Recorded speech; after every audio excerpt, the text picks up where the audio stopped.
हाँ दोस्तों, आज की कहानी है कुंवारी ननद के प्रेग्नेंट होने पर भाभी ने लिया निर्णय।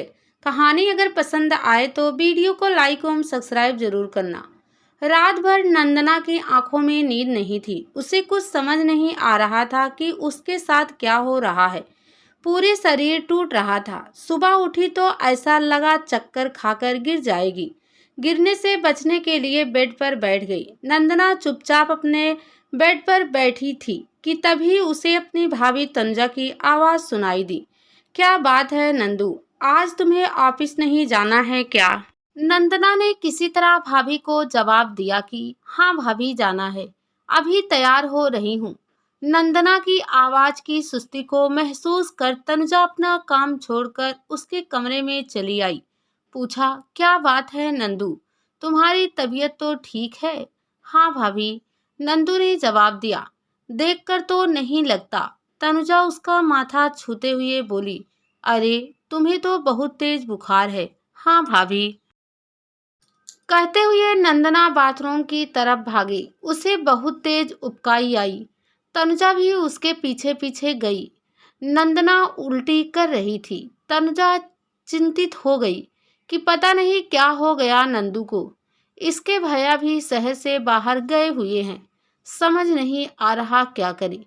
तनुजा नंदना को सहारा देकर बिस्तर तक ले आई और फिर बिस्तर पर लेटाते हुए सख्त आवाज में बोली, कोई ज़रूरत नहीं है तुम्हें ऑफिस जाने की।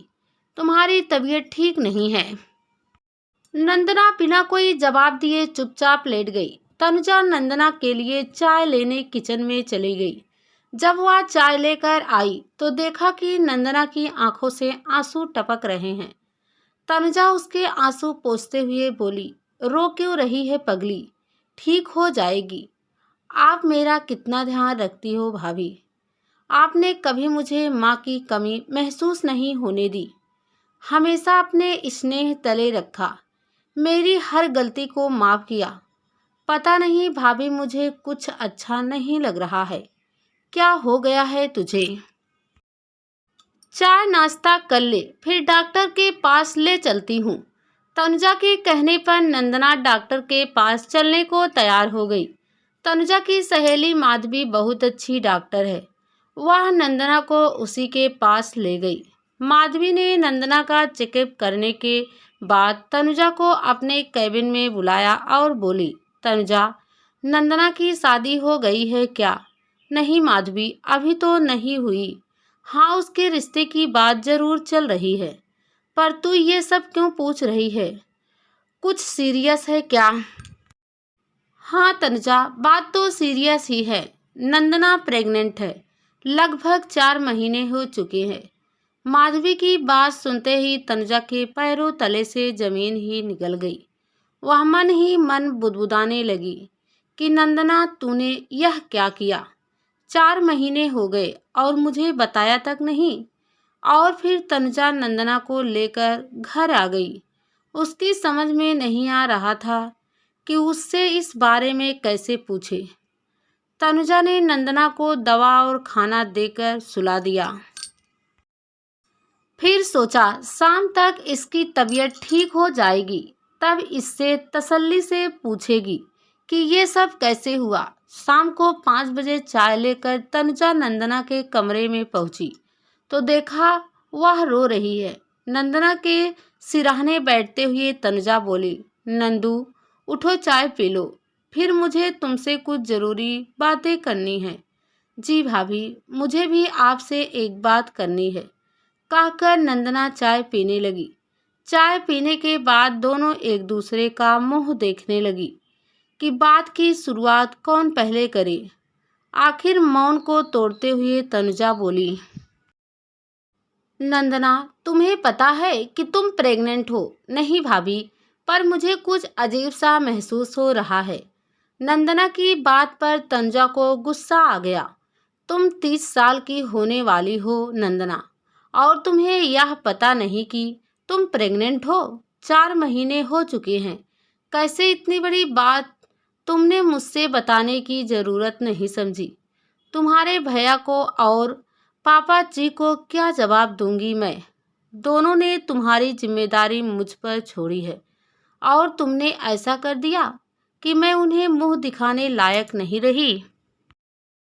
नंदना रोते हुए बोली, आपको तो पता है ना भाभी, मेरी पीरियड अनियमित है। मुझे नहीं पता चला कि ये सब कैसे हो गया।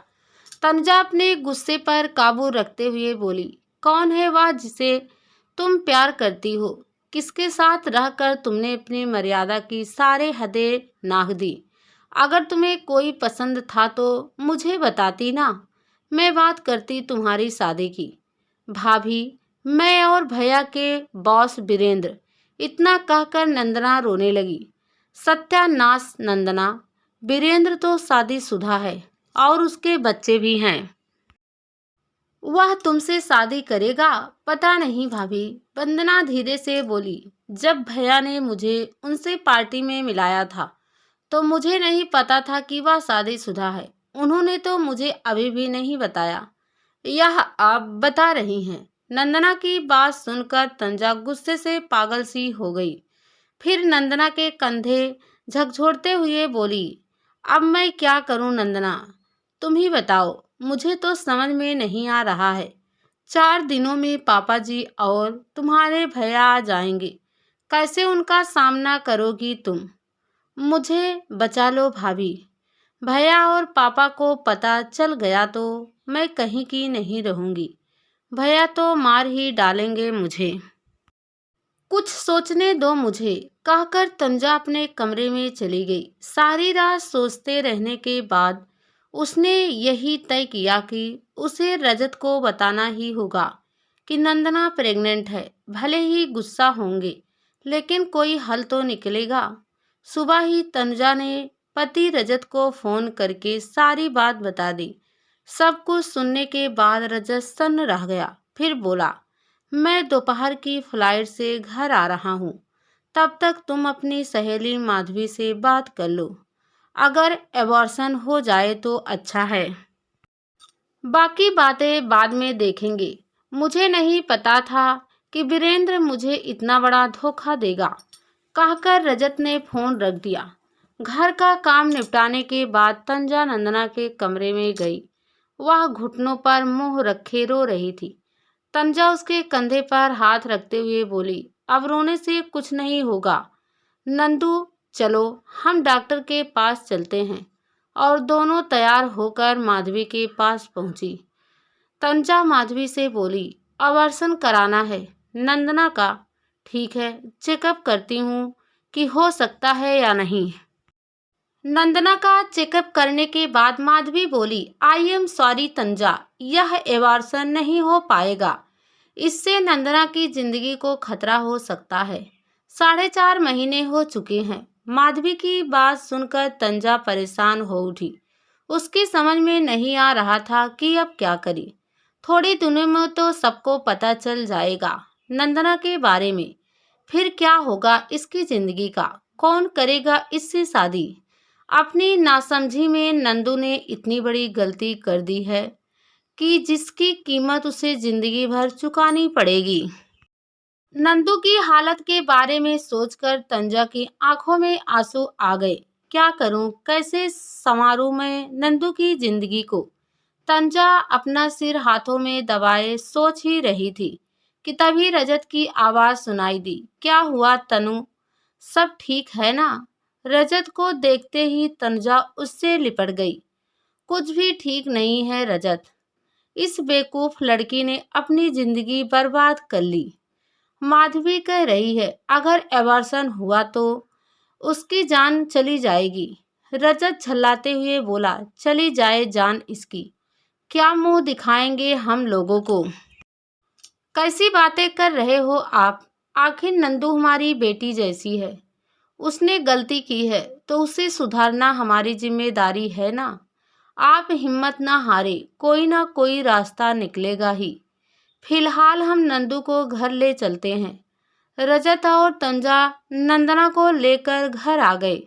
गुस्से की अधिकता के चलते रजत ने नंदना की तरफ ना तो देखा, ना ही उससे एक शब्द बोला। उसे अपने आप भी गुस्सा आ रहा था कि क्यों उसने नंदू से वीरेंद्र का परिचय कराया। उसे पता तो था ही कि साला एक नंबर का कमीना है। रजत ने कभी सोचा भी नहीं था कि वीरेंद्र उसकी बहन के साथ ऐसा करेगा। घर पहुंचकर नंदू रजत के पैरों पर गिरकर बोली, भैया मुझे माफ कर दो। आप बचपन से मेरी गलतियां माफ करते आए हो। भले ही आप मुझे पीट लो, लेकिन मुझ पर गुस्सा ना करो। रजत उसका माथा थपक कर अपने कमरे में चला गया।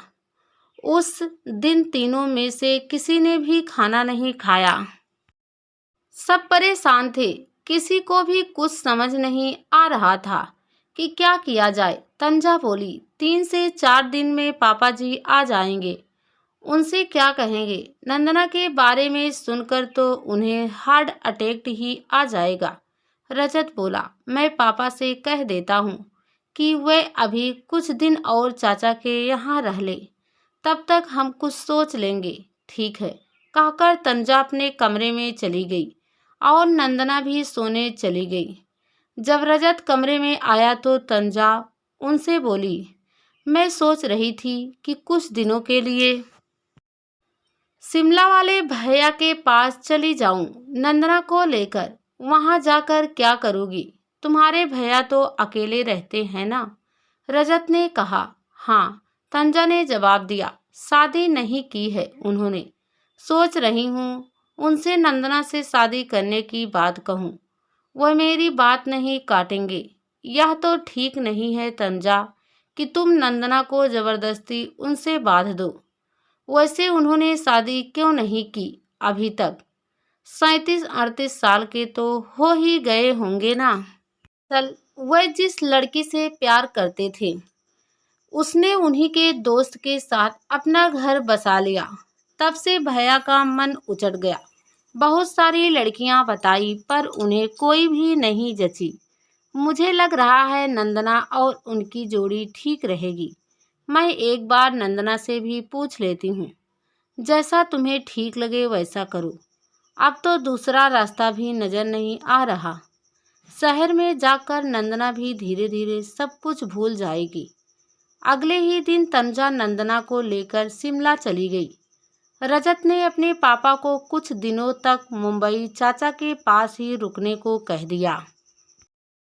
शिमला पहुंचकर तंजा ने अपने भैया बिमलेश को सारी बात बताई तो वह बोले, तनु मुझे कोई एतराज नहीं है। मुझे नंदना पसंद है, लेकिन तू पहले उससे पूछ ले। तंजा ने नंदना से इस बारे में पूछा तो उसने अपनी स्वीकृति दे दी। तंजा ने रजत को फ़ोन करके सारी बात बताई। रजत बहुत खुश हुआ। बोला, समझ नहीं आ रहा तुम्हें कैसे धन्यवाद दूं। तंजा, तुम सही मानो में मेरी जीवन संगिनी हो।